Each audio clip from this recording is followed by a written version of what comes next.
Dear students, ਆਪਾਂ 10th class ਦਾ 5th chapter ਤੱਤਾਂ ਦਾ ਆਵਰਤੀ ਵਰਗੀਕਰਨ ਕਰ ਰਹੇ ਸਾਂ, ਜਿਸ ਦੇ ਵਿੱਚ ਆਪਾਂ ਕੀਤਾ ਸੀ ਤੱਤ ਕੀ ਹੁੰਦੇ ਹਨ।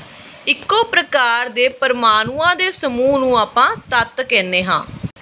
ਫਿਰ ਆਪਾਂ ਕੀਤਾ ਸੀ ਕਿ ਸਾਰੇ ਜਿੰਨੇ ਤੱਤ ਮੌਜੂਦ ਸਨ ਉਹਨਾਂ ਤੱਤਾਂ ਨੂੰ ਕਲਾਸੀਫਾਈ ਕਰਨ ਦੀ ਕੋਸ਼ਿਸ਼ ਕੀਤੀ ਗਈ, मतलब वर्गीकरण ਕਰਨ ਦੀ ਕੋਸ਼ਿਸ਼ ਕੀਤੀ ਗਈ, ਇੱਕ ਤਰੀਕੇ ਨਾਲ ਰੱਖਣ ਦੀ ਕੋਸ਼ਿਸ਼ ਕੀਤੀ ਗਈ। किस आधार ते उन्हां दे गुणां दे आधार ते।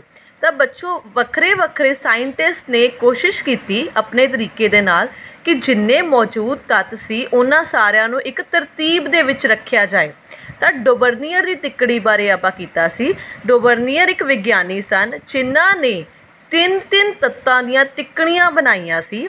उन्हां ने तिकड़ियां अपने वधदे क्रम अनुसार तत्तां दे वधदे क्रम अनुसार बनाईयां सी।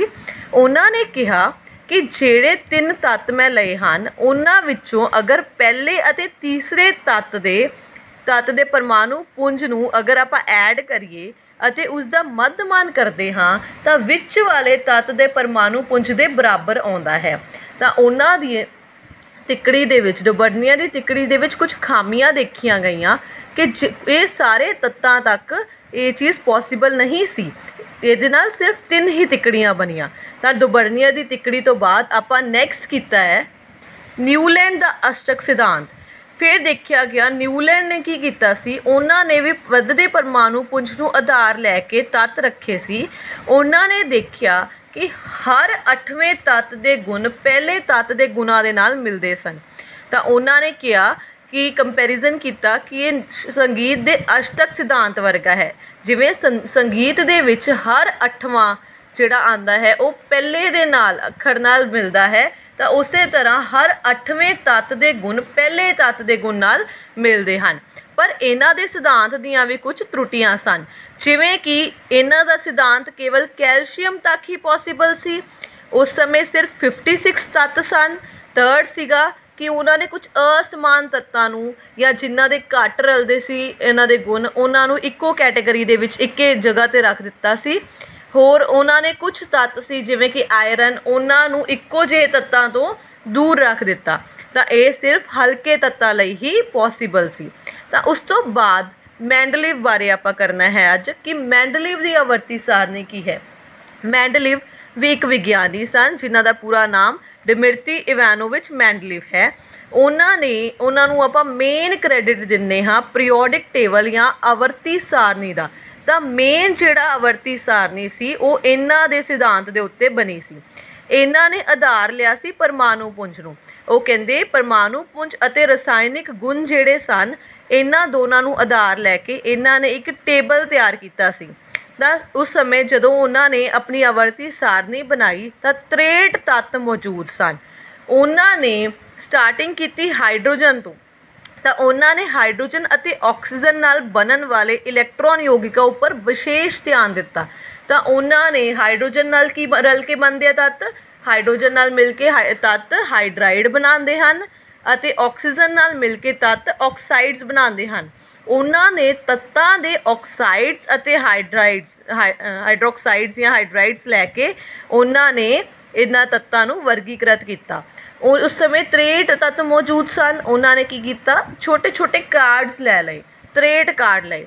ਉਹਨਾਂ ਨੇ ਹਰੇਕ ਕਾਰਡ ਦੇ ਉੱਪਰ ਹਰ ਤੱਤ ਦਾ, ਇੱਕ ਕਾਰਡ ਦੇ ਉੱਪਰ ਇੱਕ ਤੱਤ ਬਾਰੇ ਸਭ ਕੁਝ ਲਿਖ ਦਿੱਤਾ, ਜਿਵੇਂ ਉਸਦੇ ਗੁਣ, ਉਸਦਾ ਪਰਮਾਣੂ ਪੁੰਜ, ਸਾਰਾ ਕੁਝ ਲਿਖ ਦਿੱਤਾ ਅਤੇ ਇੱਕ ਕੰਧ ਦੇ ਉੱਪਰ ਸਭ ਕੁਝ ਉਹਨਾਂ ਨੇ ਲਗਾਉਣਾ ਸ਼ੁਰੂ ਕਰ ਦਿੱਤਾ। ਤਾਂ ਉਹਨਾਂ ਨੇ ਦੇਖਿਆ ਕਿ ਜਦੋਂ ਉਹ ਸਾਰੇ ਕਾਰਡਸ ਉਹਨਾਂ ਨੇ ਕੰਧ ਦੇ ਉੱਪਰ ਲਗਾਏ ਤਾਂ ਆਪਣੇ ਆਪ ਹੀ ਕਾਰਡਸ ਸਹੀ ਵੱਧਦੇ ਪਰਮਾਣੂ ਪੁੰਜ ਦੇ ਆਧਾਰ ਦੇ ਉੱਪਰ ਲੱਗ ਗਏ ਤੇ ਉਹਨਾਂ ਕੋਲੇ ਇੱਕ ਆਵਰਤੀ ਸਾਰਣੀ ਤਿਆਰ ਹੋ ਗਈ ਜਿਸ ਨੂੰ ਮੈਂਡਲੀਵ ਦੀ ਆਵਰਤੀ ਸਾਰਣੀ ਕਹਿੰਦੇ ਹਾਂ। ਤਾਂ ਇਹ ਆਵਰਤੀ ਸਾਰਣੀ ਆਪਣੀ ਅੱਜ ਕੱਲ੍ਹ ਮਾਡਰਨ ਆਵਰਤੀ ਸਾਰਣੀ ਹੈ ਜਿਹੜੀ ਉਸਦਾ ਮੇਨ ਆਧਾਰ ਹੈ। ਉਹਨਾਂ ਨੇ ਸਿਧਾਂਤ ਦਿੱਤਾ ਤੱਤਾਂ ਦਾ ਗੁਣ ਉਹਨਾਂ ਦੇ ਪਰਮਾਣੂ ਪੁੰਜ ਦੇ ਆਵਰਤੀ ਫੰਕਸ਼ਨ ਹੁੰਦੇ ਹਨ। ਮੈਂ ਦੁਬਾਰਾ ਰਿਪੀਟ ਕਰਦੀ ਹਾਂ, ਉਹਨਾਂ ਦਾ ਸਿਧਾਂਤ ਸੀ ਤੱਤਾਂ ਦਾ ਗੁਣ ਉਹਨਾਂ ਦੇ ਪਰਮਾਣੂ ਪੁੰਜ ਦੇ ਆਵਰਤੀ ਫੰਕਸ਼ਨ ਹੁੰਦੇ ਹਨ।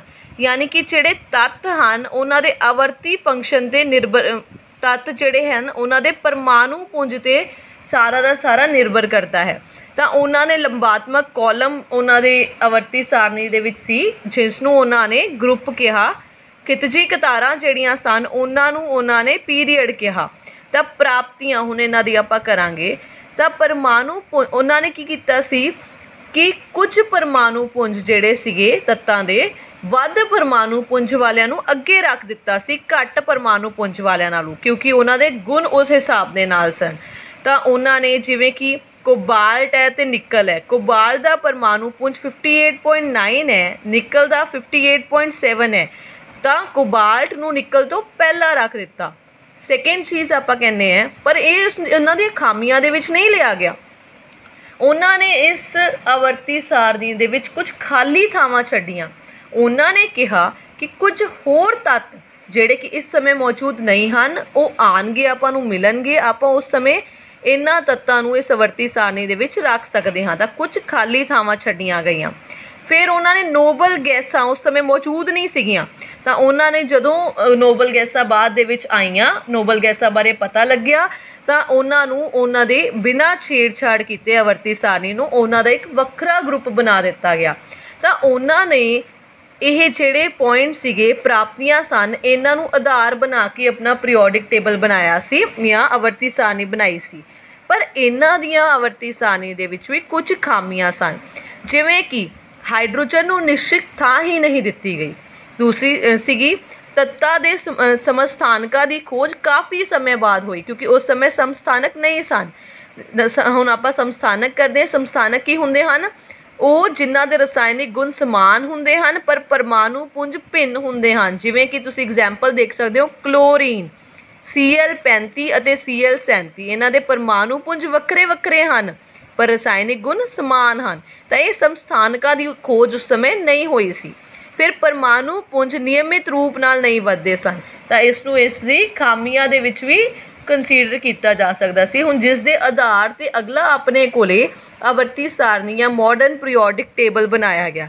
ਤਾਂ ਬੱਚੋ ਇਸ ਤੋਂ ਨੈਕਸਟ ਆਪਾਂ ਮਾਡਰਨ ਪੀਰੀਓਡਿਕ ਟੇਬਲ ਅਗਲੇ ਲੈਕਚਰ ਦੇ ਵਿੱਚ ਕਰਾਂਗੇ। Thank you. ਇਹ ਹੈ ਮੈਂਡਲੀਵ ਦੀ ਆਵਰਤੀ ਸਾਰਣੀ।